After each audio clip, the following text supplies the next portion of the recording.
it's the grounded, and especially I find it a lot within Southern African dancing. They're stomping on the floor. The infinite down feeling is in the dancing, you know. But in that earthly, organic way, it's constantly all about the down, and but all about nature in itself, you know. And I find that when I moved to the States, and then I learned a jazz format from the African Americans, I'm like, it's down as well, you know. Yeah. You know, it's so down, down, down, down, down. Everything about it is like, how down can you go? You know, because when you are down enough, then there's an energy that goes up with you as well. Yeah. You know.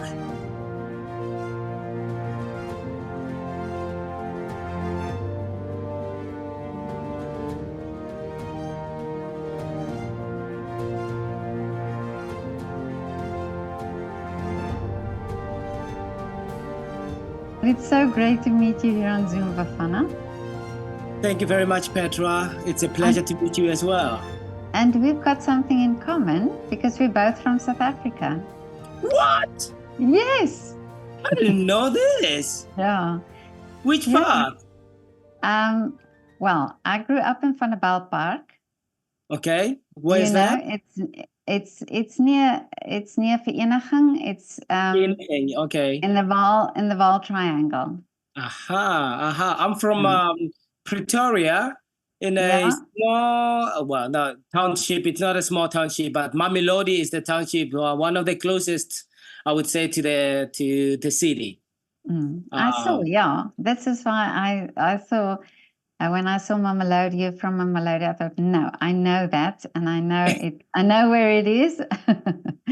So, but how did your dance career start? I mean, did you start dancing already when you were living in Mamelodi? Yeah, so I come from a family. My mom was involved in state theater, in many different things at state theater during the time when the opera department was there, the ballet department was there. So my background story will be, I came into dancing, especially classical dancing, should I say, through my mom, because because she worked as a wig in the wig department. And she did a lot of operas because she was an opera singer as well. So she did that on the side. And then eventually became the wardrobe mistress when the opera department fell through. She became the wardrobe mistress for the ballet company.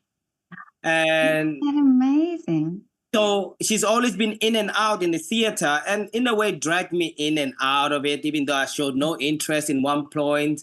I did participate in a little bit of operas when I was young. But yeah, I would say maybe the theater has always been around me without really me kind of like having a definition in me, but it was always around in a way.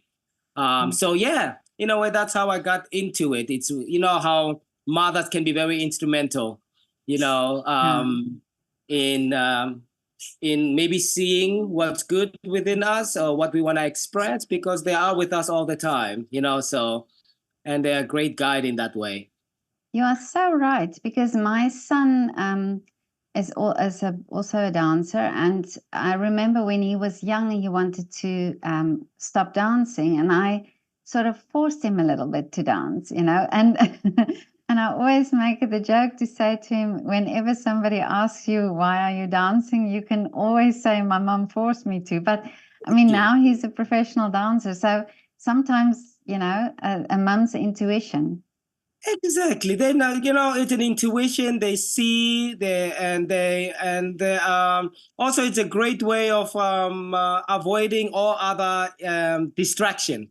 You know, so I found it that it was great for me to step out and not be so many times on the streets, and be involved in something that I was passionate about. And not that I was like that at the beginning, but look what you have done already. You have given your son a gift, you know, a skill, and now he's excelling in it, you know. And I think that's great parenting, and great for our mothers to continue to do that. Yeah, and isn't it amazing how art, you were talking about taking you off the street, but isn't it amazing how art suddenly gives a child a purpose, or something to work towards Yeah. and some sort of belonging. You talk to, conductors who work with youth orchestras or choir masters, and they all say the same thing, where children suddenly find this belonging somewhere where, all these things that comes with art, that's even just the side project of art. Yeah, yeah. It just I don't know what is it about art, but it's something about using your imagination, Mm. being physical, and also giving maybe another insight into the inner dwelling of the person. So.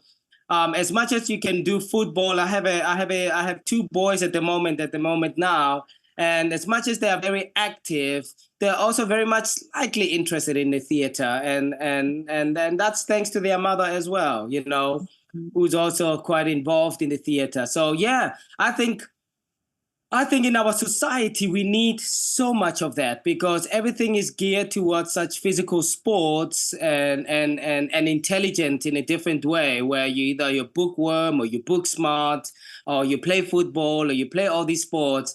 And art is not also celebrated in our community, but it plays a crucial point. For me, made it different. I talk about how I tell a lot of my students, well, because now I teach, and I'm like, when I was young, I didn't have confidence. I played football, I was great at football, but art, dancing gave me confidence in the classroom as well, which was the weirdest thing. You thought football could give you confidence in the classroom, but dancing did. It gave me a way of thinking, a way of concentrating, focusing, and confident. That's what it gave me as well. Which that confident I could take into a classroom, and of course that is the time in South Africa when all the schools were there were multiracial schools were intermingling a bit more. So for me to go into an art form and in an institute that was dedicated, where I was taught in English from the beginning, every subject was taught in English, so that was all first time. But I struggled for 6 months, but dancing is what really anchored my improvement, my confidence, and my ability to do better in my academics. So it does play a crucial point, I think. Yeah, and you talk about the integration and in South Africa, the time where things changed and different cultures had to learn from each other, and what a beautiful way of doing it is through art, because suddenly when you're in that situation, then all these other things fall away. Then it's like everybody has the same purpose, and the same interest. Yeah. And it actually brings communities together. And I don't want to talk about different races because I think we are all under one race. We are a Yeah. human race. But what it does is that it brings different cultures, different not hierarchy, but different classes as well. It brings them in all, and it gels us in. So we can. I mean, I talk about this because I'm so passionate about and outreach programs and even more I'm ever so surprised that there's not enough outreach programs to build their audiences for art, for dancing. I'm always like, why are you not building audiences? Why are you not doing more outreach programs? I have an issue in the UK. I don't see enough outreach programs where we are building the next generation, even if they don't end up as an artist, but Yes, you're planting a seed for the other generation to continue to be involved in this world of art. And I remember absolutely. I remember working with a company called Battery Dance in New York City, and I worked for them for a good 8 years, and they were part of a State Department world tour. And we would go to the most difficult places. Where one of my favorite is the one where I was in Berlin, and we were working with German kids and the Turkish the community. And of course, there were differences. There were approach of life, you know. The system in Germany was very interesting as well. But we managed in a week to have these people become friends and Wow. all share a stage, all perform, all cry together at the end because they had a magical moment in that week. So imagine if something like that is used in schools, where more artists are involved in schools. Instead of PE, maybe this week we do an art activity, so that we are part of that community, that expression, that diversity, that sharing, where we can engage with other kids in a different way. Not everybody thinks the same, Exactly. Yeah. And I use so talk my language because this is what I'm trying to achieve is trying to make schools also aware of the fact that art is so important in education and it has to be taught alongside science and maths. It has to be seen as such a important subject because it links with all these subjects. It's when you use art or when you are uh, exposed to doing art, it also changes the way you do maths or it changes the way you see science. So I think it's so important that, and it's so tragic really that funding is taken away from schools for art, and Well, the what. funny thing is, it's Mm, worldwide. It's like a yeah, big conspiracy. Why is art not in the schools? It's like yeah, because I think that deep down we know how it can change the aspect of how you approach many things, mm, and it's like, does it speak to your soul? Does it speak to your inner person, who you truly are, and by touching onto that, that can make everything that you touch outside of you sparkle, even more, and excel. Like, for example, I did ballet dancing in high school, and then my academics were a bit better. I'm not saying I got A's and things like that, no, but but I yeah, was able to focus. I was able to have confidence in myself. I was able to see clarity when when it was necessary for me to see clarity. I understood, oh, you know what? It's about a repetition of something. So if I have a math homework, maybe repeating all of those exercises that the teacher gave me, I get better. And actually that I got exactly, from dancing, mm, because I saw that in exactly, dancing yeah, and the improvement happened. As much as I played football, I was a huge football geek, and many sports. But it didn't tap to me. It didn't give me the confidence that I can transfer into my academics. And I'm not saying it's not impossible, but in my instant, art is what made a difference. That gave me that. So absolutely, yeah. I couldn't agree more on the importance of Mm. that. And yeah, it But tell I did, me, yeah, yeah. but Bafana, tell me now, you from this, you come from a township and you went to an art school, but how was that perceived from your community? I mean, was it because it's not something that or every child has the opportunity to do? Yeah, I mean, I was teased, but not Really? maliciously, Yeah, yeah. And because I fell in love with ballet, and when you fall in love with something, you just fall in love with it. There's nothing that can deter you out of it. Maybe no, maybe not, maybe for others, but for me, it did not. There was times where I was cornered at school, bullied a little bit, and but none of that could take me away from something that I loved so much, because I had what I got out of it was beyond anything else that even if it was negative, that I got outside of it. In most cases, everybody supported me, Mm. majority. So the bullies are always a small minority Ah, all the time. it's So always, yeah. majority people saw my changes, saw my approach. I was one of the only Black kids in my school in Pretoria, Pro Art Alphen Park, that was a ballet dancer, Oh, so really? that was a Mm. nice thing as well, because it was an art school where we did academics and we did dancing. So there was the drama department, there was the dance department, but in many other departments there was quite a good eclectic mix of ratio of black kids and white kids and Asian kids.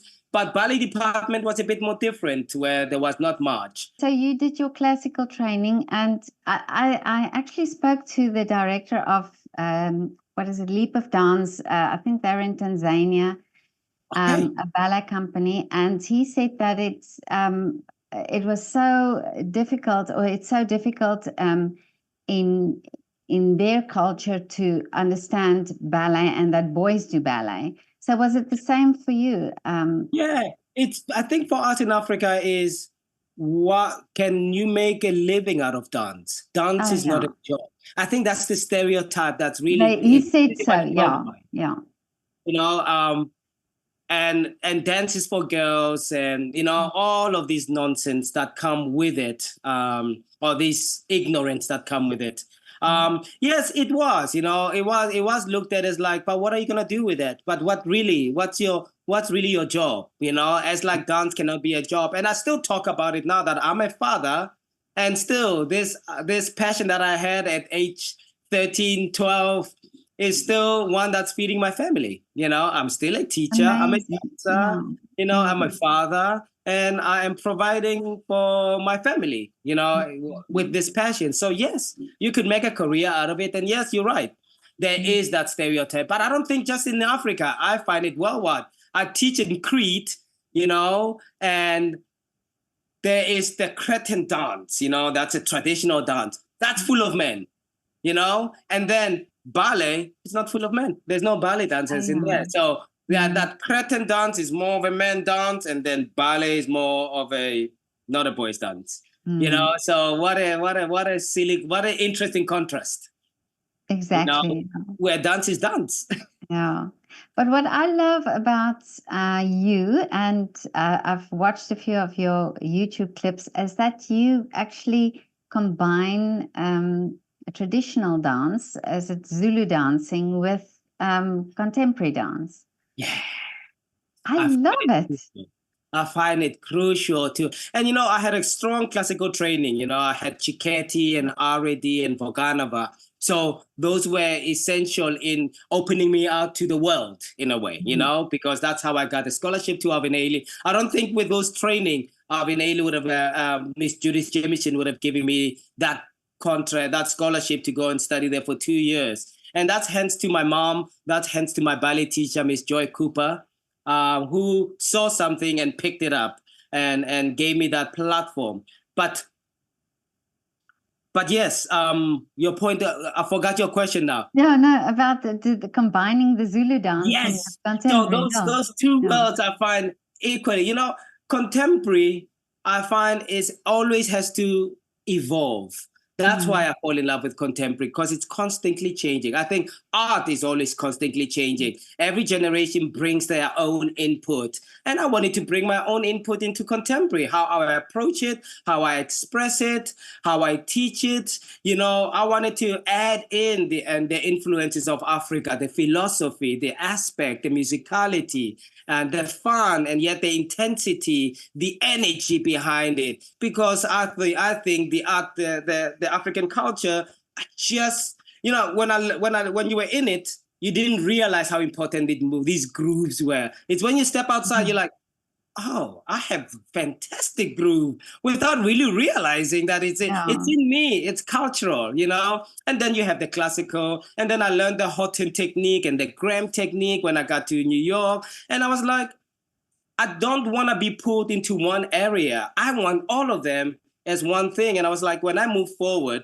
that's the area I want to go to. I have dreams of also starting a company where all of these worlds are coming together as well, and also bringing other artists to come in and constantly change the narrative of contemporary and share with the world, especially because I think when I'm going to watch a dance and you can see yourself in it, it's wonderful. You Yeah. can see those classical lines, those folkloric expressions in the movement, and then you can see the African influences, the jazz, and all of that. You feel part of that community. And I think contemporary can do that. And yes, you're right. You can go and watch a ballet, which could be specific. You can go and watch a musical theater, which could be specific, and you can still watch a contemporary that can have a flamenco influences in it.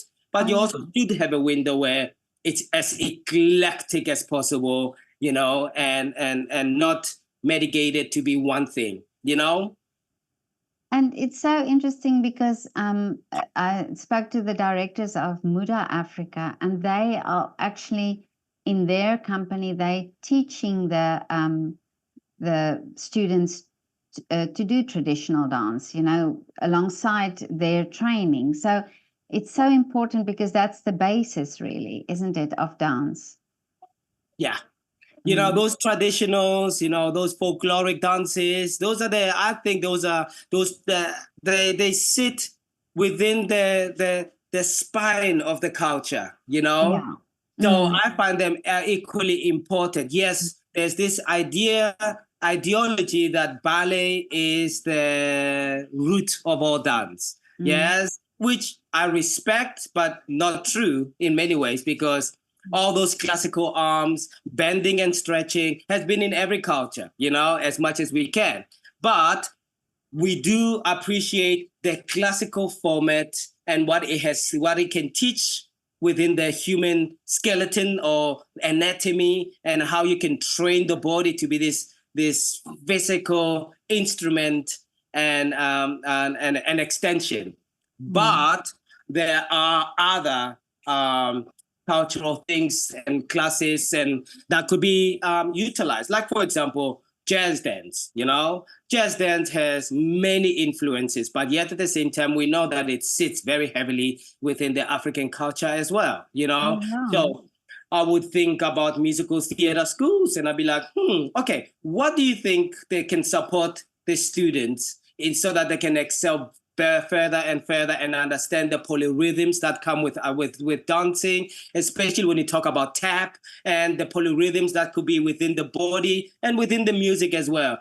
Then there's one aspect of dance that I think touches on all of those, which is African dancing, you know? So why wouldn't you try and bring that into your students so that they can develop and be worldly understanding of this style, of this dancing, instead of it keeping it so narrow and narrative towards what you know and only what you know, and not branch the next generation so that they have a wider understanding of dance instead of this narrow understanding of dance. So sometimes I'm quite surprised that there isn't really I don't want to diss anybody, but I think when you are in a position of power, you need to be a visionary. You need to really understand the aspect of this art form from its ground and where it could be going. And mainly, it's about the next generation. What could you bring as a visionary director to this role and bring forth to the world? Because at the moment, everything is all about business, and I get it. But what about the art? Yes, we can do the business.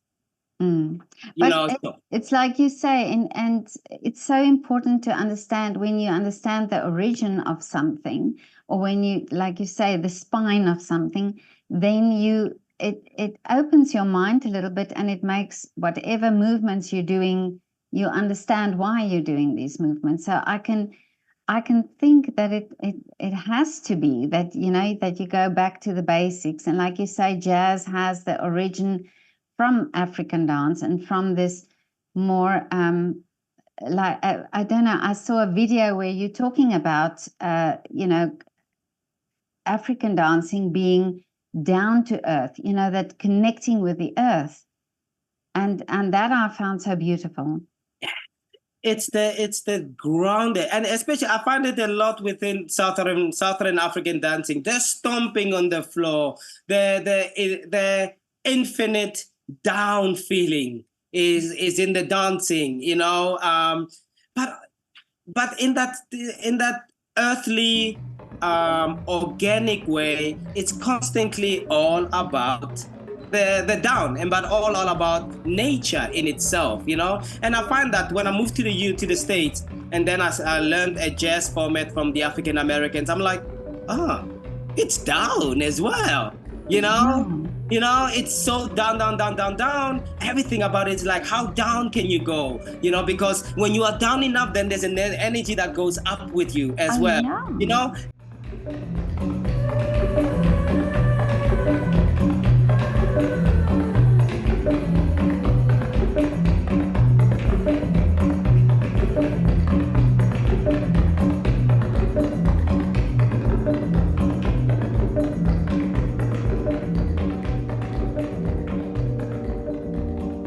but if you are staying in a middle level all the time, you are missing two crucial points that can be very exploited.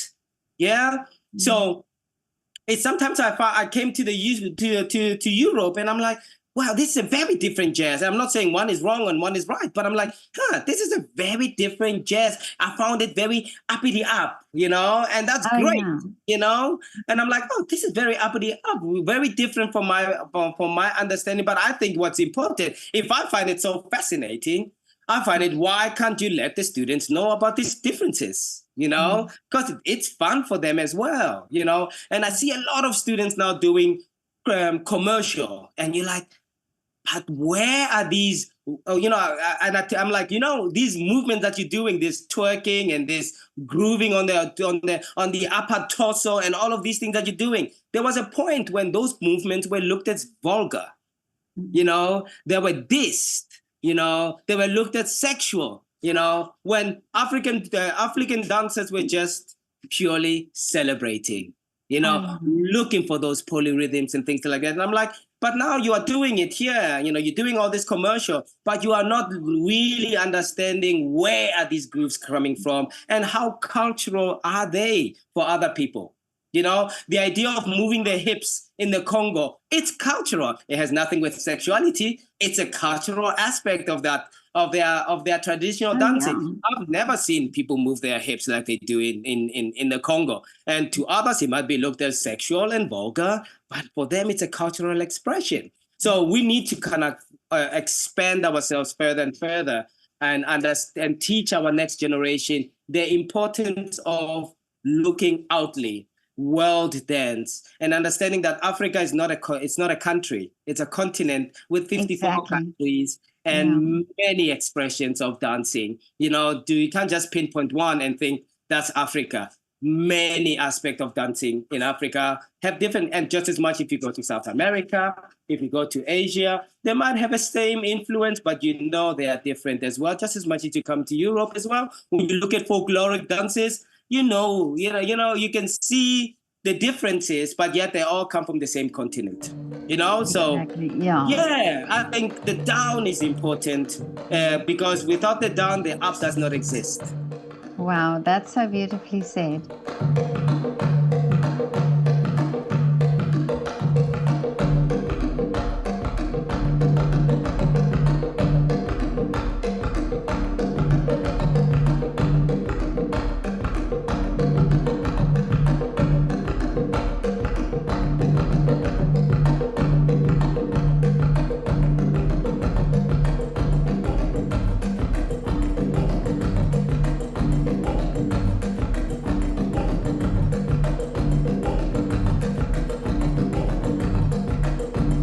And it's true, you know, that, and for African cultures, dancing is a lot about storytelling. And you also said that, you know, it's a something that you do to celebrate. It's something that you do when, you know, when it's a funeral, and it's everything. It tells the story.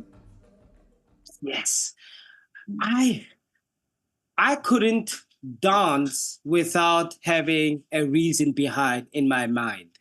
There's that, even if the piece that I'm doing is abstract, that abstract idea there has to be reasons within it doesn't have to be a story or a feeling, or it could be plain without any feelings whatsoever, but I have to have a point of view for me to have a reason why I'm slicing my arm like that. What is it behind that? You know, and that could be simply, oh, I'm pulling two objects apart, and then when they release into something else. Fine, but at least I have that in my head, you know, and imagery. And now when it comes to African dancing, we always had a reason. behind it. Even if I'm celebrating, I'm celebrating. If I'm if I'm grieving, I'm grieving. If I'm celebrating harvest, I'm celebrating. It's a wedding, it's a newborn baby being born. The moves could look the same, but the time is different. Oh yeah. I could still be in a celebrational position, and I could be playing with my chest. I'm celebrating. I could be in a very much sad environment, but I could still be doing the same movement. Yeah. But the energy anymore is different because yes, now it's a sad moment, but it's a more of a joyful. But we are moving our torso. It's just the intention behind it, and I try to involve that as much as I can within the teaching of the student, because I think the board have the time because there's nothing else happening. It's so physical only. There's not enough imagery behind it. I teach a lot about nature. Why are you falling? What's the feeling behind you? Why are you falling? And most of my dances have to have a reason. I find it very hard to create without a story behind it. And in many ways, I'm inspired by this word griots, which were West African group of entertainers, that travel from one village into another. They were called griots, and what they did is they brought stories, news, information, entertainment, and that's the kind of dance company that inspires me, that I feel like that's something that has to be created because you want to continue to give that to an audience, to a community. You want to give them stories. You want to challenge them about inequalities within our cultures. You want to inspire them. You want to question them as well. And at the end of the day, you want to entertain them. So when they're coming into a theater, they are hit from different viewpoints whatsoever, and they leave there with something to talk about.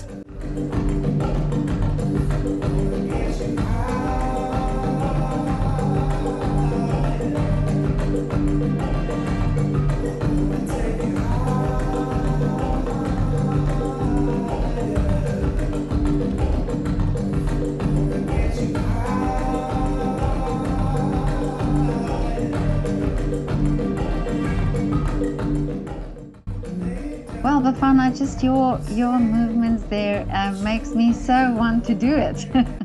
So your energy is so infectious. But it must be because you love what you're doing. So it is really, it's something, that energy within you. I think I give my thanks to my mother for really seeing my jitteriness. And every time there was music, I jumped onto the dance floor and everybody pulled me out because I was the worst dancer.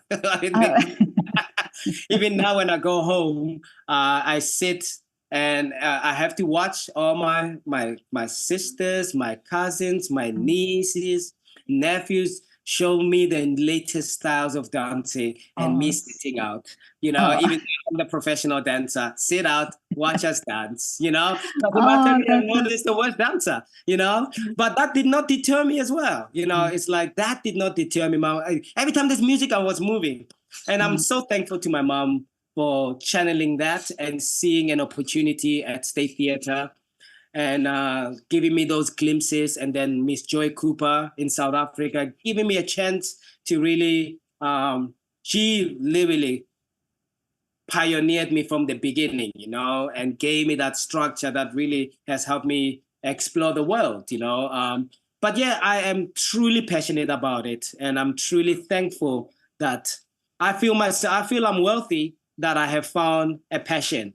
And that passion is life. I'm not really all about money. I'm not rich. I'm not interested in it. But I have wealth because of this, And I feel like dance from Mamelodi to seeing 6 continents. What else? What money can buy that? Not, I need a lot of money to buy that. Yeah. Absolutely. And you've done, you're giving back because you're teaching and you're really all your experiences you're giving to younger dancers and inspire younger dancers, because I think your story also and your way of teaching and your outlook must change also the minds of the young dancers. Well, I do hope so. I am a believer of plant the seed, and hopefully it will be it Yes. will grow at a certain time as they are exploring their life and their. But yeah, I bring passion first because I think that is crucial into this because it's hard. Dance is hard. To be in there. I look at the Olympics and I'm like, there's no way those people are doing all that without passion. No ways. Yeah, true. Because they're waking up every single day. The grueling that you have to deal with, it's got nothing to do with gold. Gold is great, but I think they're extremely passionate, to be in that place of representing their country. And I think dance is that, I find it without passion, you are gonna struggle within it, and that's what I at least wanna give to the students is that anything that you touch, but you touch with your heart, not with your head, with your heart, it's bound to blossom in some way, even if this dance thing does not pay up, yeah. But if you paid attention to your heart while you are in it, there are transferable skills that you can take into something else within Absolutely. it. And if those transferable skills are led by your passion, then there's a chance of blossoming and growing and finding something else that really kind of, can be transferable or could continue to support you in your life. I'm a huge fan of jack of all trades, master of none. Yeah. Huge fan. I know it's not for everyone, but I don't think mastering one thing is for one person as well. It's for everyone, So I'm always like, if you know what you love, then explore other things because what you love will always stay, Exactly. Yeah. And all of those things that you love, that you are interested in, will only make your tree look even more interesting with interesting branches. But your core will be there. What you love will always be there. So I'm a big fan of it. Yeah, I just actually posted an interview last night where a singer says the same thing, where she explores different things. She does sewing and all different things. And she said that, you have to do different things to be a full rounded person. You can't just do one thing. And yeah, exactly. And Yeah. it comes also back to what we said before, that if children get these experiences, it doesn't mean they have to become professional dancers, but at least they can value the art form and they use the skills that they've learned by doing the art form to then invest in other things that they do.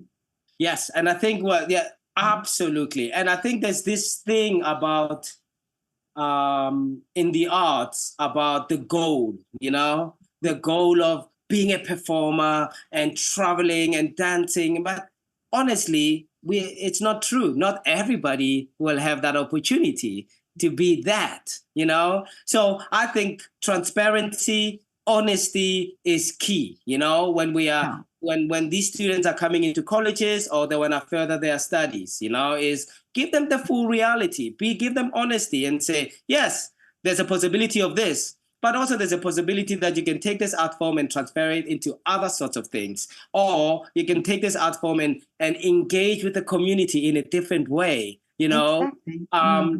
And I think we need that honesty and as much as possible. And I think this generation sees that. And I think when I'm in the studio, they see that.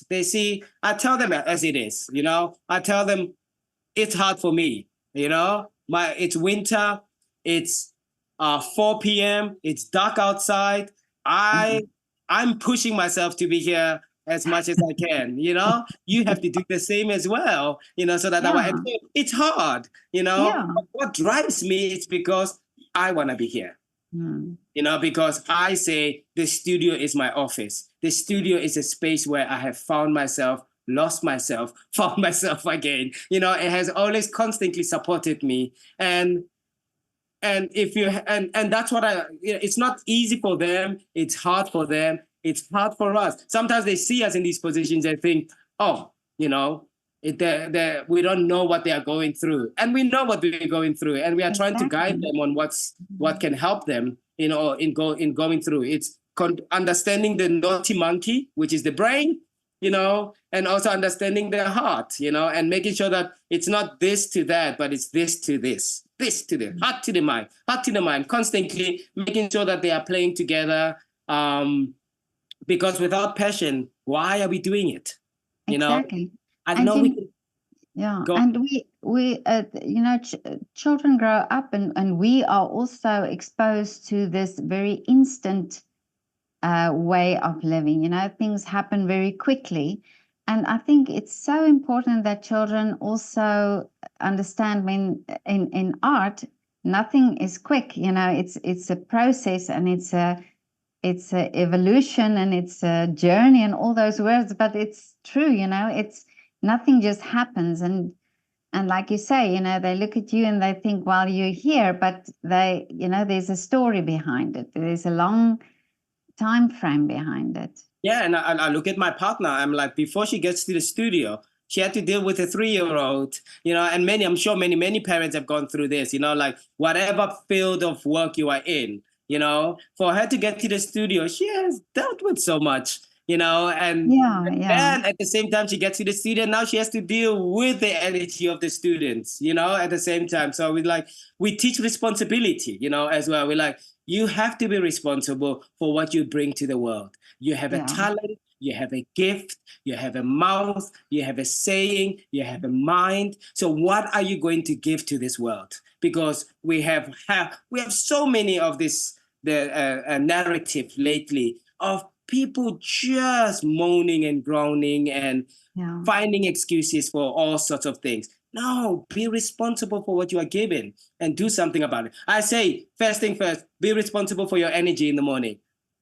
When you Exactly. wake up, Yeah. what are you going to Yeah. do with that energy? Are you going to are you going to be excited for the day, or are you going to be dreading? Yeah. So now let's fix that two things before you engage with the world. I teach them about meditation. I teach them about yoga. Do I need to? I don't need to, but I'm interested in it because I find they are so important in harnessing good energy for a very tough industry. Dancing is bloody tough.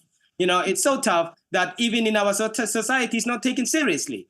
So how are we going to change our society? By really making sure that we are different. We engage in the world differently. How we eat has to be different. How we speak, how we see, how we hear has to be different. So that Absolutely. we can be taken with a bit of interest by the audience, by our community. No, absolutely. But Bafana, I see you also work with Dolly Henry and the That's BOP it. Jazz Company. I love what they're doing, and what a great woman, and everything she stands for. I absolutely applaud. Dolly and Paul have had their challenges Absolutely. in the UK, and I'm sure they have spoken about it. But they are such pioneers for me, for the work of they do, and for really standing up to this art form of jazz. Not musical theater, but jazz theater Yes, yeah, as an art form of expression on the theater. It's so surprising how ballet can have it, contemporary can have it, but jazz can have it. The yeah, African dancing can have it, commercial can have it, like street dancing can have it. But jazz dance is just shoved on the side. Nobody speaks about jazz music, in that way, jazz dance in that way. And I am honored that I had a chance to know them and to interact with them, to call them my brother and my sister family because of, again, you follow passion. If people are yeah. passionate, you want to be in connected to those people. And they are truly, truly, truly amazing people. And And what a gift to this to the UK dance scene as well. Even if they're Absolutely, they're yeah. not celebrated the way they should be, I think they are crucially important. And for this art form of jazz, from a different perspective, because there is jazz here, but again, we need jazz again from a different object, a Yeah, different approach, and sometimes it's very hard to change a very old system. Nobody exactly, likes yeah. changes, even though they are inevitable. Change is coming, whether you like it or not. But Yeah. after speaking to them as well, they are just so passionate about what they do, and it actually opened my mind to jazz dancing that and looked at it in a different way that I haven't realized. So it's really amazing the work that they're doing there, and yeah, that you were involved as well Yeah. is fantastic. Dolly and Paul were Bob dance. I was involved in them the first time I was moving to the UK, almost over 10 years ago. They did a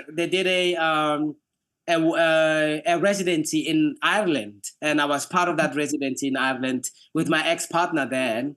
Um, but to do a full swing, because I'm quite old now, the idea of performing is slowly going away. And to do a full swing now, I have an opportunity to work with them again now for their Amazing. showcase coming in September. So I'm honored that I can do something like that, from the beginning and now at the end of my career. At least I could have a performance with Oh them yeah. that is really truly uh, the way I love moving, the way I love being on the stage, the way I love to express as well, and do Dolly's choreography and do Paul's music and all of that, and with a live orchestra. I mean, look how they're doing it. They are bringing, they don't go small, they go big, and explosive, because of, if they're gonna bring something, they want to bring the full scale of it, of how they see it. So yeah, I'm doing a full swing now, working with them again, Amazing. which I believe it will be one of my last stage performances. I don't think the body can handle it. Oh. They did it before. Um, but I'm glad you've mentioned them. You've raised them up again, because yeah, they are quite a remarkable group of people in the UK, and yeah, more power. I hope they get more publicity and they get more exposure, because they deserve it. Absolutely, yeah. Both a great team, very talented. So yeah, no, definitely. Yeah, But Bafana, I saw a video that I absolutely love, and that's the African. Is it the gumboot gumboot. dance? Yeah, yeah. Amazing. I love it. Is talk more about that. What is the tradition of the dance? Oh my goodness. I have different sources about the tradition of the dance. Yes. I have limited information, but I'll tell you what I think, what I so far have gathered about the gumboot dancing. So um again, another very instrumental mining dance. Yeah, that's where it Yeah. started in before it became an entertainment thing. Mm. But it was done as a communication in the mines, because in the mines, they used to have people come from all different parts of Southern Africa, and they wouldn't have the same language all the time. Oh So yeah.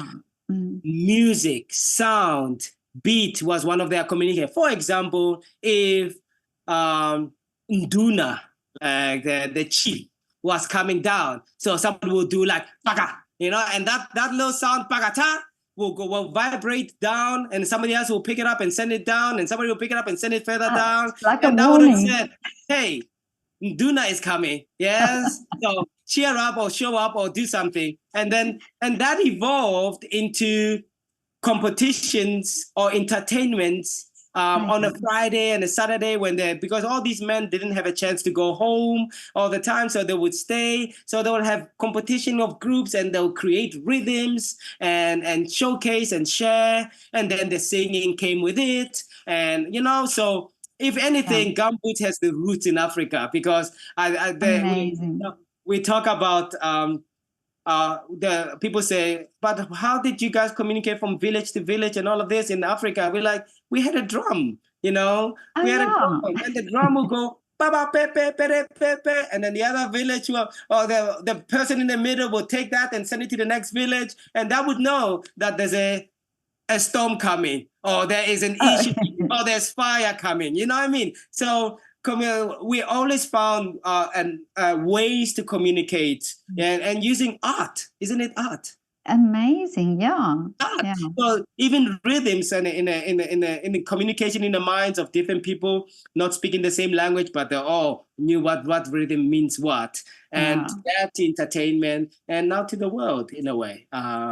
What you saw is so minor. You know, when you go to the mines and you see them entertainment and the singing and the integrity, the how deep it is with rhythms, they take it to the next level. There was a great show called Boots that was traveling across America back in the days, I think in the 1990s. And now and then you can catch it on YouTube, and it is intricate. The singing and the storytelling and the boot dancing, the rhythms that are making, they were fantastic, that company. So yeah, um, well, I think what you saw is when I was in New York, we started a company called Juxtapower. A brother of mine called Studuzo Gambili, and brought me in. He started it and brought me in and said, let's continue to do this thing, you know, and all because we wanted to showcase Southern African expressions.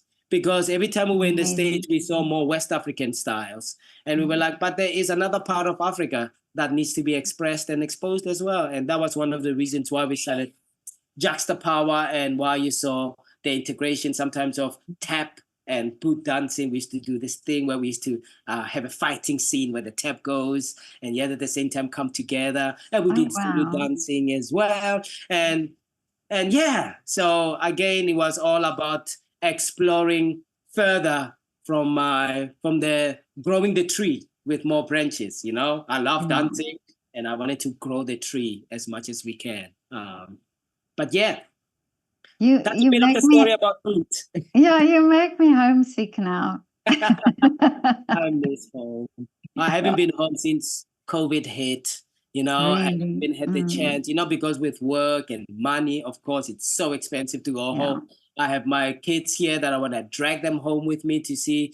But it's not even, you know, Africa it has a unique gift, you know, like Absolutely. Mm. yeah, it's just there's nothing like it. You know, I joked a lot when I was working with a company called Battery Dance, and we were like, there we had this thing in our heads. Oh yeah, we're going to the Congo. We're going to bring contemporary to Africa. You know, and then we got there. We got smacked very quickly because they showed us contemporary from their perspective. Really? So I always say it has a best way to humble you and bring you down to earth. Absolutely. You know, Absolutely. Yeah. like Yeah. I always say, why when I go home, why am I so frustrated? I'm doing three. I wanna run three errands. You know, this is a Western mind. I wanna run three errands, and it's like, no, you'll be lucky if you can do one out of Africa. You know, and I'm like, okay, Yeah. I need to come down. I'm in a very different continent with a different perspective. Come down to earth. You might do one, and if it is, bravo. And the others might come. If you do three, amazing. But that's not incentive. Incentive is doing things one at a time. You know. Exactly. Yeah.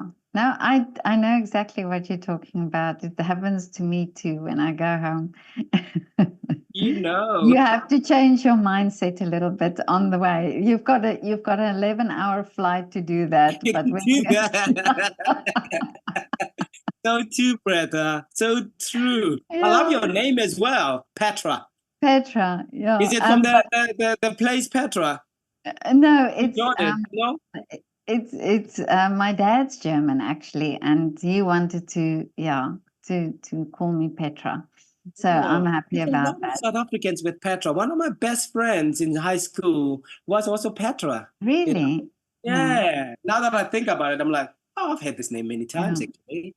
But Bafana, I must tell you, I lived in the UK as well, and it was about a 6-year period before I could go home again.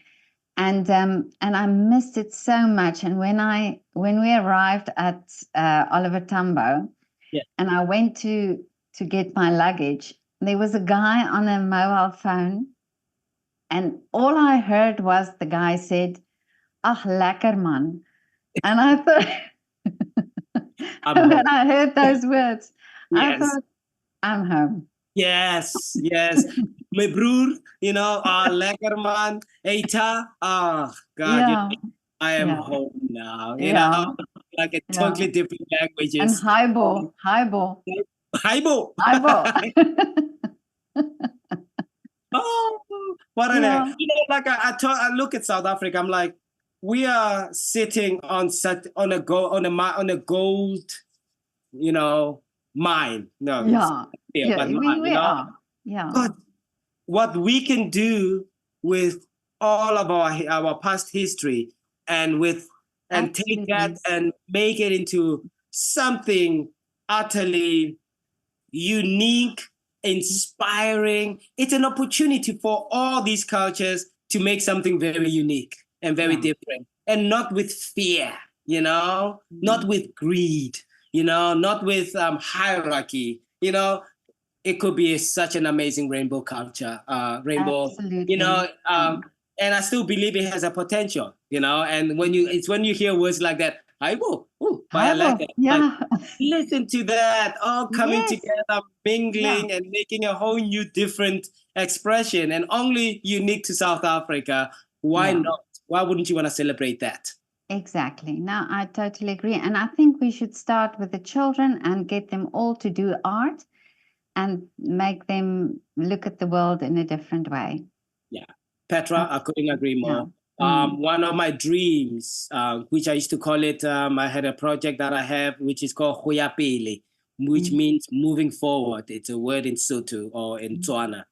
But it was an outreach program that I still want to do, which it has to do with moving forward. What can we do with this next generation through the arts and move forward? How could we bring them together? How could we make the town and the township be a place of play, Yeah. where there is no differences?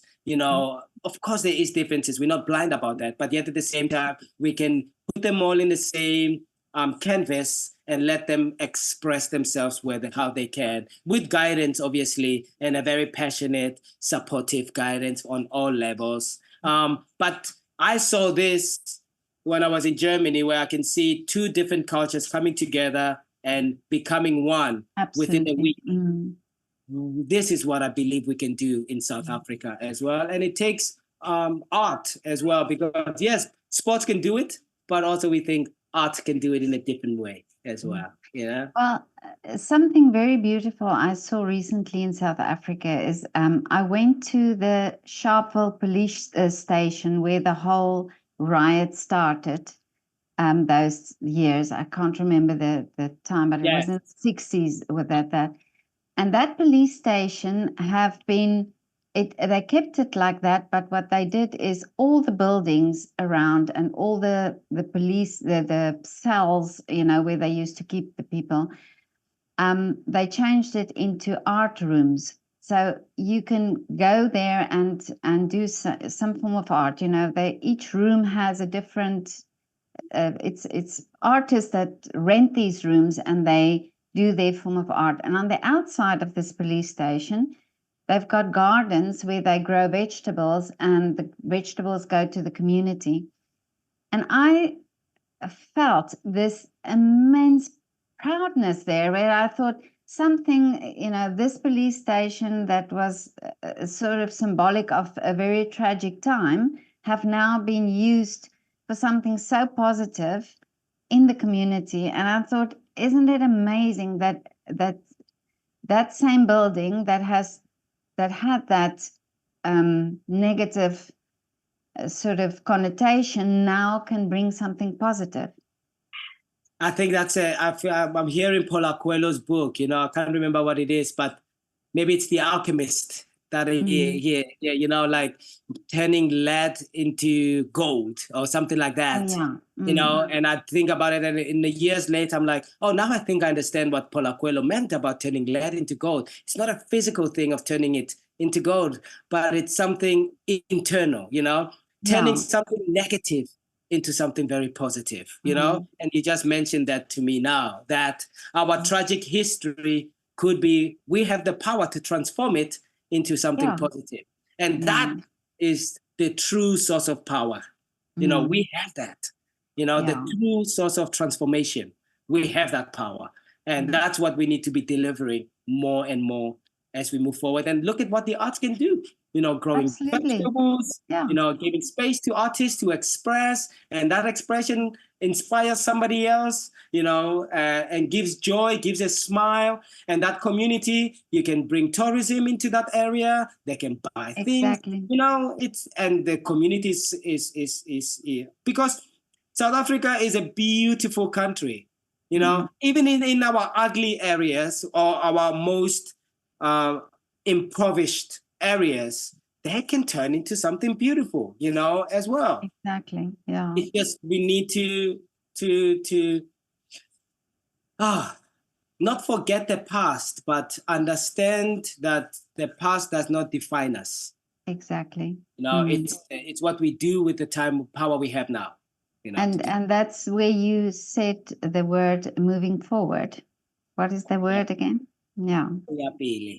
let's keep moving forward. Let's As keep moving people, forward. you Yeah. know, not as different races, as people, you know, because I'm a Bantu.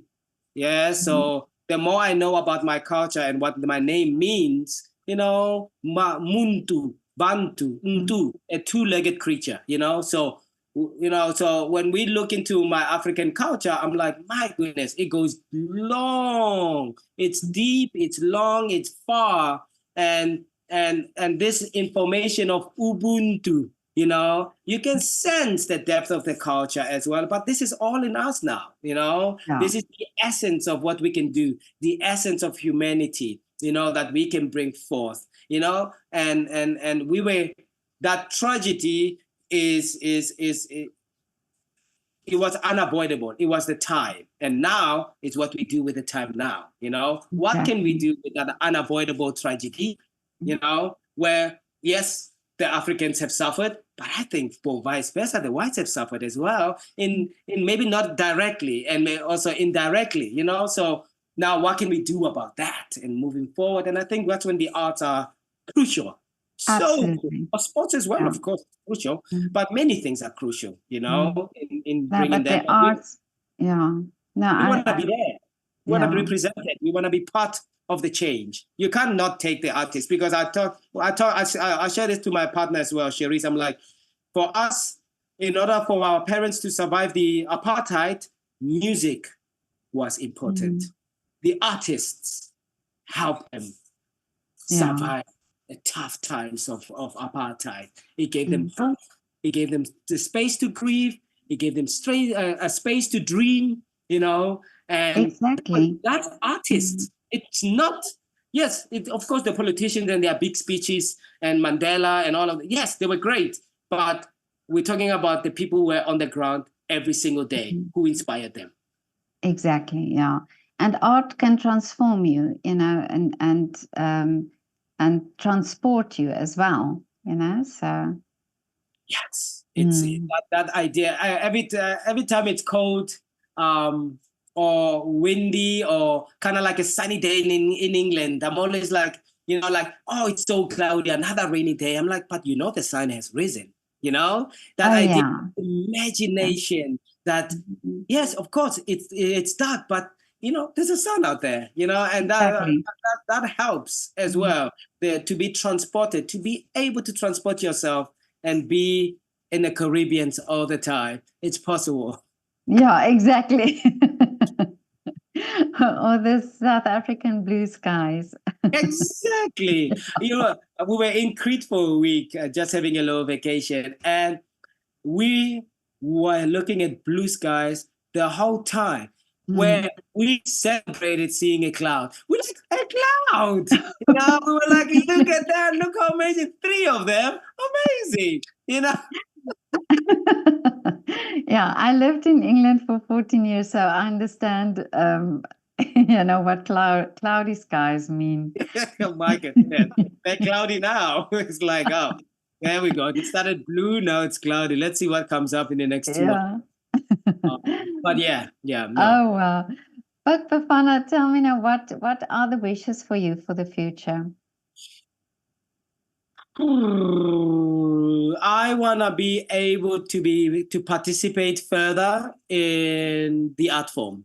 I think for me, I am very much interested in other things, obviously, because keep me interested. I'm a huge fan of holistic healing. I love nutrition. I love acupuncture. I love other forms of alternative healing that could be provided for the community. You know, and that starts with how you mentally project your day to what you put in your body. So these are my other interests on the sides that I would love to bring to Africa. So these are my future things.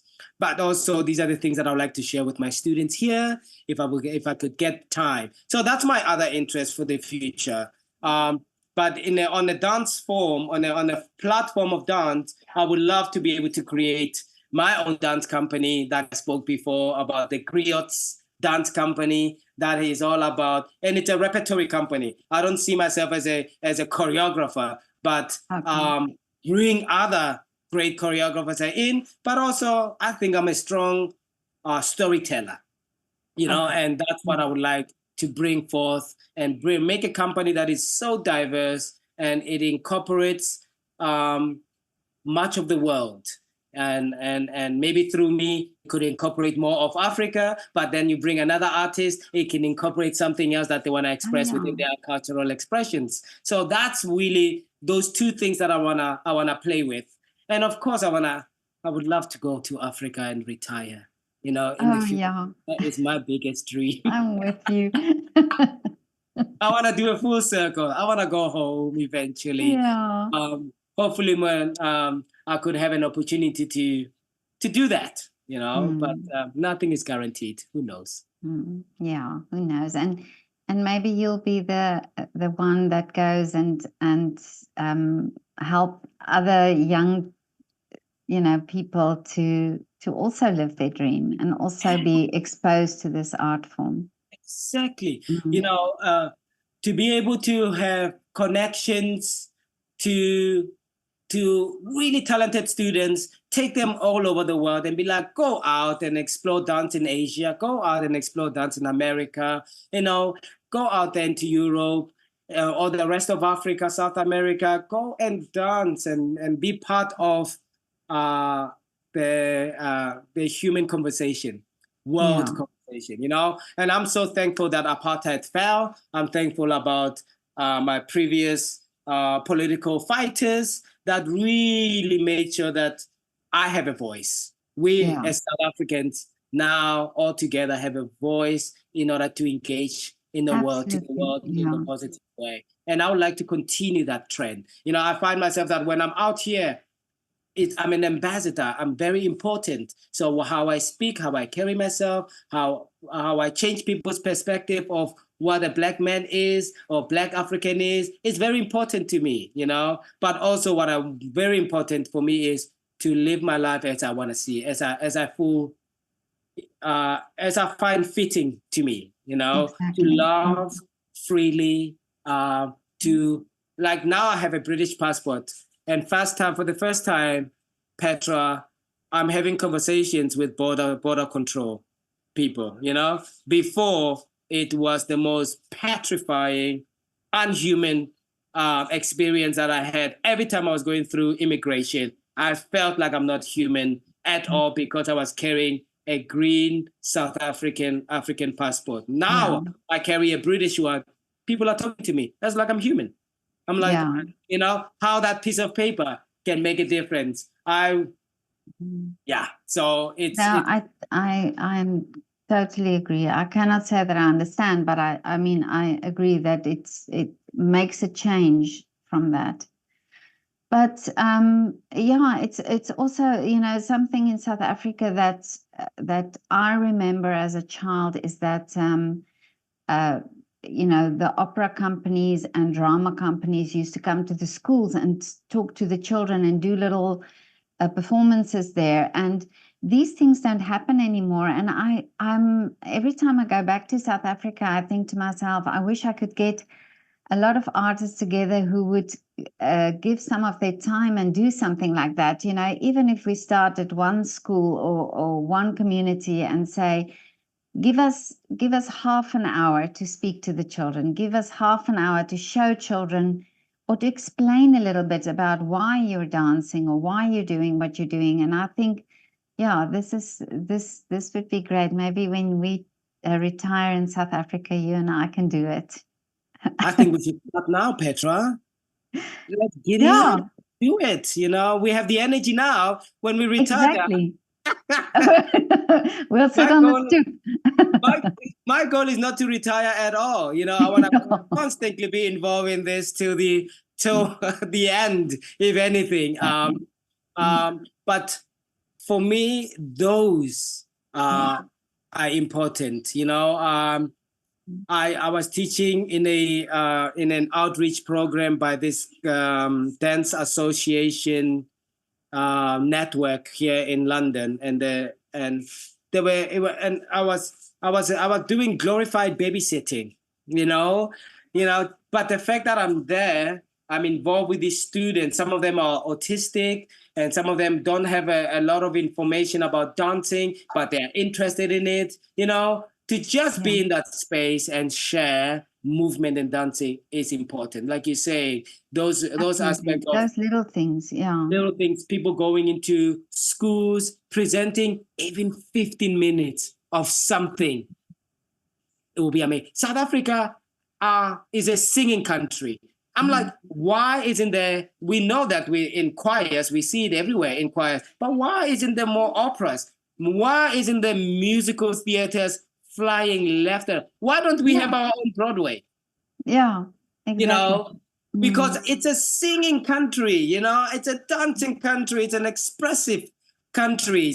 If you really gave the platform and maybe put the right people that run the arts, you know, that come from an arts background, I think that would be crucial. I always find it funny when politicians are put into a place where they're like, and here's the minister of art, but he has no idea what what what What what is, what is yeah, art. If you ask him what is his perspective of art, I'm sure he'll give you some yeah, rendition somewhere. But it's those things where I'm like, but why can't you find somebody that has been in the art, that has a vision to be the minister of art? Just as much as you want to find somebody that has been part of football or some sort of sport to be the minister of sport. You have to exactly. find the right people for the right positions. You know, just as much as you are a politician, you've been involved in politics for all your life. That's why you're in that position of presidency, you know. Exactly, But you yeah. can't just drag anybody just because they're in politics to be the minister of arts. It doesn't make sense. And it's true what you're saying, you know, there should be more theaters in South Africa. There should be more companies in South Africa. Why? You know, this is, We it's have a part of, beautiful summertime where there could be outside amphitheaters being created, community coming in, and have a, like I see them a lot in the UK, in the States. I saw them a lot, like Central Park or Lincoln Center, always having performances in the summer where the community are coming in. Even another company that I used to work with called Ted Thomas in Connecticut have created their own, where it's a company, they have managed to put a stage and they have a whole family coming in from 6 o'clock to 8. They're all sitting on blankets and they're watching dance. oh yeah, How beautiful could that be? Have a company amazing. that can travel into all parts of South Africa and it's giving out dance in the summer. That's part of their summer project. And then in the winter, they go into schools and you create a dance piece that is 15 minutes to 30 minutes, engaging with the students, telling stories through movement, singing, dancing, drumming. I mean, the sky's the limit. Exactly. You know? But Bafana, we've said it here, and I always believe if you say something, it goes out in the universe. And yeah, I'm ready for it. Let's go for it. This is our first connection, Petra. So exactly. hopefully, we have a same love of the continent of Africa. So Absolutely. and love of the art form. As you can see, your son is excelling in it as well. So, we'll drag him as well. He'll join us. Absolutely, yeah. Yeah, that'll be lovely though. Yeah, no, Bafana, but it was so great to talk to you. I really hope we can meet in person one day. I think we will. Yeah, no, we will definitely. Yeah. It's such a pleasure to have met you as well. And thank you for doing this. Thank you for putting small people like myself on a platform like this to speak passionately, honestly, and hopefully positively. I don't tend to, I'm grateful for England. I'm grateful for the jobs that I've done. I'm grateful to be teaching in musical theater colleges. Those places gave me they gave me a salary, but also they gave me a studio to explore further. But again, obviously, I brought something to those fields as well. It's not like I came empty, and I brought a skill into that field as well. So I'm grateful for that, but I'm really hoping for more, for more. And and I'm also grateful for this platform. Thank you. I couldn't express how thankful I am.